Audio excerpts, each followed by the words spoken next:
खबर जयपुर से। मंत्रालयिक कर्मचारियों का महापड़ाव 11वें दिन भी जारी है। 11वें दिन भी सामूहिक अवकाश पर है मंत्रालय कर्मचारी। महंगाई राहत कैंपों का भी बहिष्कार कर रहे हैं। 11 सूत्रीय मांगों को लेकर महापड़ाव चल रहा है। सरकारी दफ्तरों में कामकाज प्रभावित हो रहा है। तो आज 11वां दिन सामूहिक अवकाश पर मंत्रालयिक कर्मचारी। अंदाजा लगाया जा सकता है कि प्रदेश में सरकारी दफ्तरों में होने वाला कामकाज किस हद तक प्रभावित हो रहा है, आम लोगों को कितनी परेशानी का सामना करना पड़ रहा है।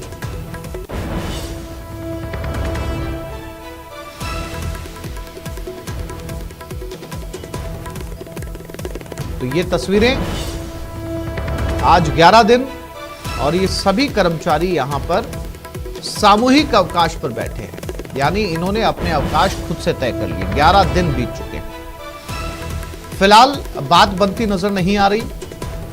कोई वार्ता जो है वो पटरी पर नहीं आई है, समझौता नहीं हुआ है और इसका जो साइड इफेक्ट है, इसका जो खामियाजा है वो आम लोग भुगत रहे हैं, जो सरकारी दफ्तरों में अपने कामकाज के लिए रोजमर्रा जिंदगी में जाते हैं, अपने सरकारी कामकाज करवाते हैं।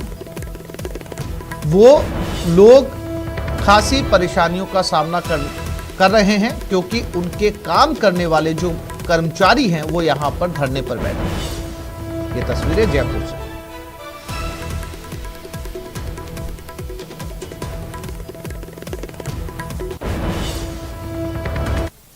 और केवल मंत्रालय कर्मचारी धरने पर नहीं बैठे हैं, बल्कि राजधानी जयपुर में सफाई कर्मचारियों की भी हड़ताल है। 13,000 पदों की भर्ती विज्ञप्ति को अग्रिम आदेशों तक के लिए स्थगित कर दिया गया है। स्थगित होने के बाद यह हड़ताल शुरू की गई है। वाल्मीकि समाज को प्राथमिकता मिलने तक यह हड़ताल जारी रहेगी। भर्ती प्रक्रिया में वाल्मीकि समाज को प्राथमिकता देने की मांग की जा रही है, यानी कि अब सफाई कर्मचारी भी हड़ताल पर। आप अंदाजा लगा सकते हैं कि प्रदेश की राजधानी में अगर सभी सफाई कर्मचारी हड़ताल पर चले जाते हैं तो शहर की सफाई व्यवस्था का क्या हाल होगा। एक राजधानी जिसमें तमाम तरह के डेलीगेशंस पहुंचते हैं, सरकार है, मंत्री रहते हैं, तमाम बड़े अधिकारी, बड़े अफसरान यहां पर रहते हैं, विदेशी डेलीगेशंस का आना जाना लगा रहता है। ऐसे में अगर कोई राजधानी स्वच्छ या साफ नहीं है तो उसकी कैसी तस्वीरें प्रदेश, देश और दुनिया के सामने आएंगी। इनकी मांग है कि जो विज्ञप्तियां जारी की गई हैं सफाई कर्मचारियों की, उसमें वाल्मीकि समाज को प्राथमिकता दी जाए, और इसी के चलते इन्होंने आज से हड़ताल शुरू कर दी है। और ये तस्वीरें आपके टेलीविजन स्क्रीन के ऊपर। हड़ताल होते ही ये सफाई व्यवस्था चरमराने लगी है। कचरों का ढेर पहले ही दिन से शुरू होने लगा है। महेश धादीच मेरे साथ जुड़ गए, उनसे बात करते हैं। महेश, किसी राजधानी में अगर सफाई कर्मचारी हड़ताल पर चले जाते हैं तो उस शहर की तस्वीर को बदरंग होने में ज्यादा समय नहीं लगता है। अब क्या उपाय इसका? देखिए, बिल्कुल पूरे प्रदेश भर में सफाई कर्मचारी हड़ताल पर है और राजधानी जयपुर की बात करते हैं तो यहाँ कुल 8,500 सफाई कर्मचारी हैं। उनमें से 6,000 जो सफाई कर्मचारी हैं वो वाल्मीकि समाज से जुड़े हुए हैं और संयुक्त वाल्मीकि एवं सफाई श्रमिक संघ है, उन्होंने आंदोलन किया हुआ है, जिसका कारण भी यही है कि जो सफाई कर्मचारियों की भर्ती निकली हुई है उसमें वे आरक्षण को लागू करने का विरोध कर रहे हैं। वे कह रहे हैं कि वाल्मीकि समाज को ही इसमें प्राथमिकता मिले, बाकी अन्य जो समाज हैं उनको इसमें शामिल नहीं होने देना चाहिए। इस तरह का उनका तर्क है। उसका कारण ये है कि भाई वे इसे लेकर के मानते हैं कि जो पारंपरिक कार्य रहा है वो वाल्मीकि समाज का कार्य रहा है और इससे उनके लोग जो है वो काफी प्रभावित होंगे। तो इस लिहाज से 13,000 पदों की भर्ती है, कल उसको डीएलबी ने स्थगित कर दिया था। लेकिन इसके बाद जब हमने नंदकिशोर डंडोरिया, जो कि संयुक्त वाल्मीकि एवं सफाई श्रमिक संघ के अध्यक्ष हैं, उनसे बातचीत की कि क्या अब वे हड़ताल को जारी रखेंगे या स्थगित करेंगे, तो ऐसे में उन्होंने कहा कि हड़ताल अभी उनकी जारी रहेगी, लेकिन साथ ही में वे इंतजार करेंगे कि जो डीएलबी की भर्ती स्थगित हुई है उसके बाद में कोई नई विज्ञप्ति अगर जारी हो जाए और उसके अंदर वाल्मीकि समाज को प्राथमिकता मिले तो वे जो है हड़ताल स्थगित करने का कोई निर्णय ले सकते हैं। लेकिन फिलहाल उन्होंने हड़ताल को जारी रखने का निर्णय लिया है। हड़ताल का तीसरा दिन है और तीसरे दिन कचरे और दुर्गंध के मारे लोगों का जीना मुहाल हो गया है। जगह जगह पर जो ओपन डिपो हैं वहां पर कचरा काफी फैला हुआ दिखाई दे रहा है और डोर टू डोर हुपर है वो भी नहीं पहुंच पा रहे हैं। कई जगहों से ये भी शिकायतें हैं कि कचरा घरों से नहीं उठ रहा है।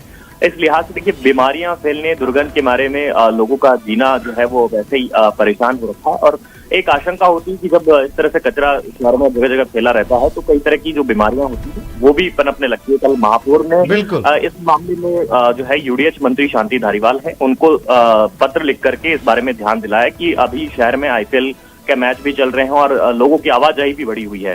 तो ऐसे में कचरे का जो फैलाव है वो ज्यादा हो गया है और उस लिहाज से सरकार को अभी इस मामले का शॉर्ट आउट करना चाहिए। हड़ताल का किस तरह से समाधान हो इस नजर बनाए रखिएगा। समय समय पर अपडेट आपसे लेते रहेंगे। फिलहाल तमाम जानकारी के लिए महेश आपका धन्यवाद। और बीजेपी का जन आक्रोश महाघेराव आज है। प्रतापगढ़ और चित्तौड़गढ़ में जन आक्रोश महाघेराव में 10,000 बीजेपी कार्यकर्ता शामिल होंगे। सीपी जोशी और गजेंद्र सिंह शेखावत भी इस में शिरकत करेंगे। कलेक्ट्रेट का घेराव किया जाएगा। तो बीजेपी का जन आक्रोश महाघेराव आज है। दावा किया जा रहा है कि इसमें 10,000 कार्यकर्ता इकट्ठा होंगे। और सुभाष हमारे साथ जुड़ गए। सुभाष, क्या तैयारी इस जन आक्रोश महाघेराव को लेकर? जी बिल्कुल, मैं आपको बताना चाहूंगा जन आक्रोश महाघेराव को लेकर जो सुभाष चौक जो कार्यक्रम स्थल है वहाँ टेंट लगा दिए गए हैं, लोगों के बैठने की व्यवस्था कर दी गई है।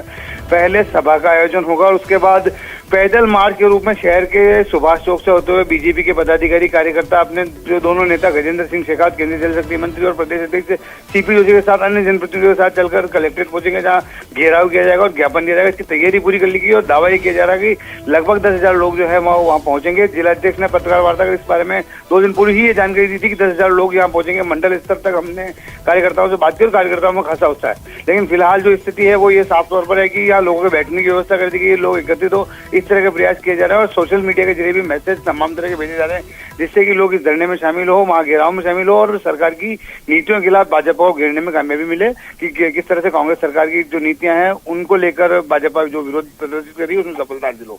जी सुभाष, ज्ञापन में सरकार की कौन सी नीतियां हैं जिसको लेकर जो है वो? सुभाष, मैं लौटूंगा आपके पास में। चंचल सनाडे भी हमारे साथ जुड़ गए हैं प्रतापगढ़ से। चंचल, प्रतापगढ़ से क्या तस्वीरें इस जन आक्रोश को लेकर? जी बिल्कुल, जन आक्रोश महाघेराव को लेकर के प्रतापगढ़ में भी पूरी तैयारियां कर ली गई है। इसको लेकर के भाजयुमो जो प्रदेश अध्यक्ष हैं हिमांशु शर्मा वो भी गांवों में और आसपास के क्षेत्रों में जाकर के लोगों से जनसंपर्क किया और उनको अधिक से अधिक संख्या में महाघेराव में आने के लिए निमंत्रित किया। इसके साथ ही जो बीजेपी के पदाधिकारी और कार्यकर्ता जो हैं वो लगातार लोगों से संपर्क कर रहे हैं और अधिक से अधिक संख्या में भीड़ जुटाने के लिए लगे हुए हैं। और वहीं गांधी चौराहे पर जो आम सभा होगी उसको लेकर भी लगभग सारी तैयारियां पूरी कर ली गई है। यहाँ पर लगभग 12:30 बजे के बाद में चित्तौड़ से रवाना होंगे प्रदेश अध्यक्ष सीपी जोशी और केंद्रीय मंत्री गजेंद्र सिंह शेखावत। उसके बाद यहाँ पहुंचेंगे और यहाँ 2 बजे गांधी चौराहे पर आम सभा रखी गई है। उसके बाद में कलेक्ट्रेट का घेराव किया जाएगा। जी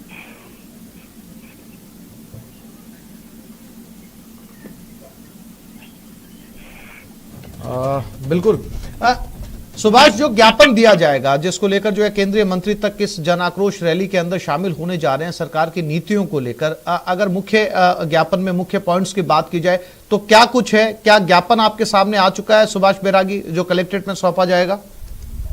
ज्ञापन फिलहाल सामने नहीं आया लेकिन मोटे तौर पर जो जानकारी सामने आई जो सरकार की कानून व्यवस्था को लेकर जिस तरह की स्थितियां बनी है और जिस तरीके से हमले हुए हैं और लगातार भाजपा इसी पर हमलावर रही है। साथ ही बेरोजगारी का जो मुद्दा है उससे लेकर बेरोजगारी भत्ते का जो मुद्दा है उससे लेकर इन मुद्दों को लेकर जिस तरीके से पूर्व में ज्ञापन सौंपे गए हैं उसी तरीके से यहाँ पे भी ज्ञापन ड्राफ्टिंग तैयार की जाएगी। फिलहाल इस तरीके में अधिकृत जानकारी सामने नहीं है लेकिन साफ तौर पर यह बताया जा रहा है कि जो ज्ञापन के पूर्व में बिंदु है जिसमें कानून व्यवस्था, बेरोजगारी और अन्य तमाम ऐसे मुद्दे जिसमें राज्य सरकार को घेरा जा सकता है उन्हें ज्ञापन के माध्यम से केंद्रित किया जाएगा जिससे कि सरकार के खिलाफ इस जन आक्रोश को सफल बनाया जा सके। जी चंचल और सुभाष, नजर बनाए रखिएगा, अपडेट आपसे लेते रहेंगे। फिलहाल दोनों साथियों का जानकारी के लिए शुक्रिया।